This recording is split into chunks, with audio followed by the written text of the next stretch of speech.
তাহলে এইবার যে ধর্মশালায় আমি আছি এখানে, সেই ধর্মশালাটা মেন গেটটা একটু তোমাদেরকে দেখাই।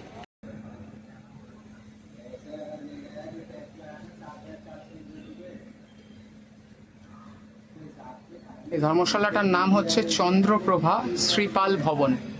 এখানে ফোন নাম্বারও দেওয়া আছে, প্রয়োজনে ফোন করতে পারো। তাছাড়া এখানকার যিনি তত্ত্বাবধানে আছেন তার সঙ্গেও কথা বলানোর চেষ্টা করব, এবং এখানকার বেশ কিছু রুম সম্ভব হলে তোমাদের সঙ্গে শেয়ার করব। সম্ভব হলে বলছি তার একটাই কারণ, এখন যেহেতু ওকেশন চলছে মোক্ষ সপ্তমী, সেই জন্য সমস্ত রুম এখন বুকড, তাই কটা রুম আমি দেখাতে পারবো জানি না, তবে চেষ্টা করব। হোটেলের সিঁড়ি থেকে, হোটেল বলাটা ভুল হবে, এটা আসলে ধর্মশালার সিঁড়ি থেকে উঠছি। সিঁড়িটা এরকম, চলো তোমাদেরকে একটু সিঁড়িটা ঘুরিয়ে দেখাই।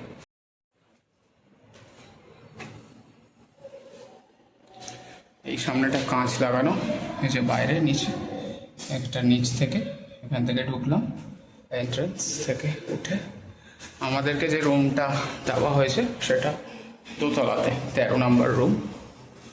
এখানে বসার জায়গা, জামা কাপড় মেলার জন্য দড়ি, এবং এই হচ্ছে লবি, বারান্দা কমন। আর এখান থেকে বাঁদিক গিয়ে এই হচ্ছে পরপর সমস্ত রুম 12, 13 এবং 14। এই হচ্ছে এই ধর্মশালার 13 নম্বর রুম, যেটা আজকে আমরা থাকবো।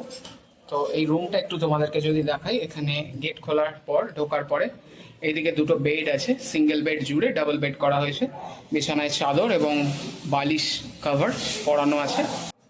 আর এইদিকে আছে সুইচ বোর্ড, যেখানে আমি অলরেডি ঢুকেই আমার ইকুইপমেন্টস চার্জ করতে দিয়ে দিয়েছি।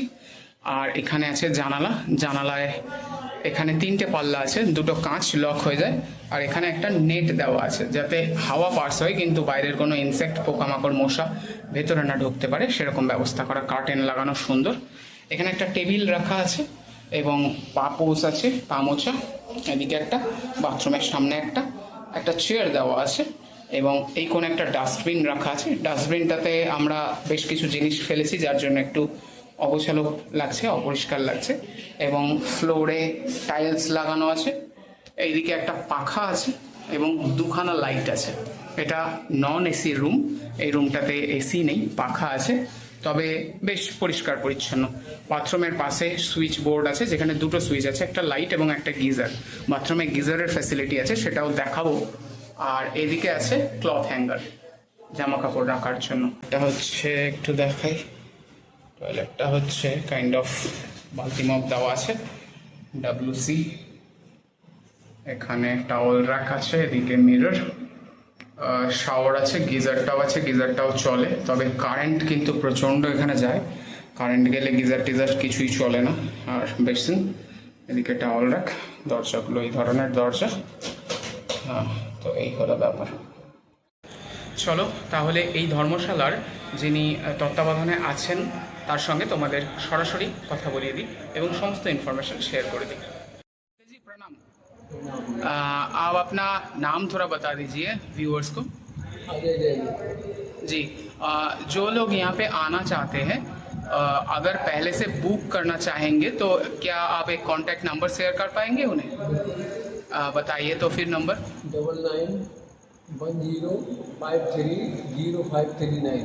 अच्छा, आप एक बार एड्रेस को समझा दीजिए ताकि कोई परेशानी ना हो आने टाइम। ये मधुबन से घर भी कहलाता है, ये तुम्हारे तारण के आगे श्रीपाल भवन धर्मशाला। ठीक है, आप रूम का जो टैरिफ स्टार्टिंग है, मतलब रेंट स्टार्टिंग है धर्मशाला का, वो आप अगर एक बार बता देते तो बढ़िया होता। कैसे रेट के बारे में? हाँ रेट। तो रेट के बारे में तो ऐसा सीजन के हिसाब से होते हैं। पहले तो ऑफ सीजन में तो 500 रुपये रूम का किराया लगता है। अच्छा, पर डे का। उसमें कितना लोग रह सकते हैं? 3 लोग रह सकते हैं। 3 लोग। एक अच्छा, बेड पड़ा है। अच्छा, और एसी मिलता है क्या? AC room, AC non AC? और सीजन में अंकल कितना होता है? सीजन में थोड़ा सा हिसाब में थोड़ा सा पैकअप बन जाते हैं ना। अच्छा, तो पैकअप के हिसाब से फिर यात्री को ठहराते हैं। ठीक है। 2 दिन के 3 दिन के फिर 5 भी दिन के एक पैकेज। एक मतलब आप एग्जांपल दे देते कि इतना से इतना तक होता है रेट।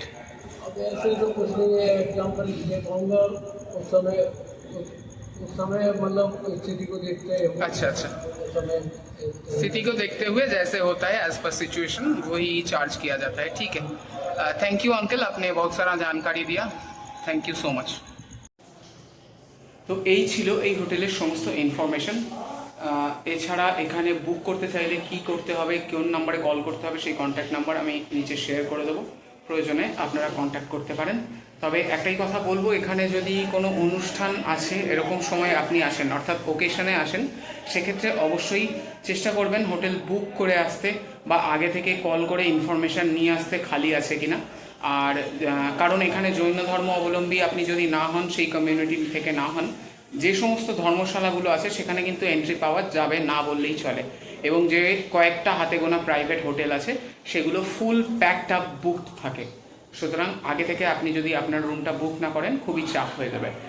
আর যে সমস্ত প্রাইভেট হোটেল আছে আমি সেই প্রাইভেট হোটেলেরও ভিডিও শেয়ার করছি বংযাত্রাতে, সেগুলোও প্রয়োজনে দেখে নিতে পারো, সেখানেও সমস্ত ডিটেলস দেওয়া থাকবে। তো বেশি কথা না বলে আজকের ভিডিওটা এখানেই শেষ করব।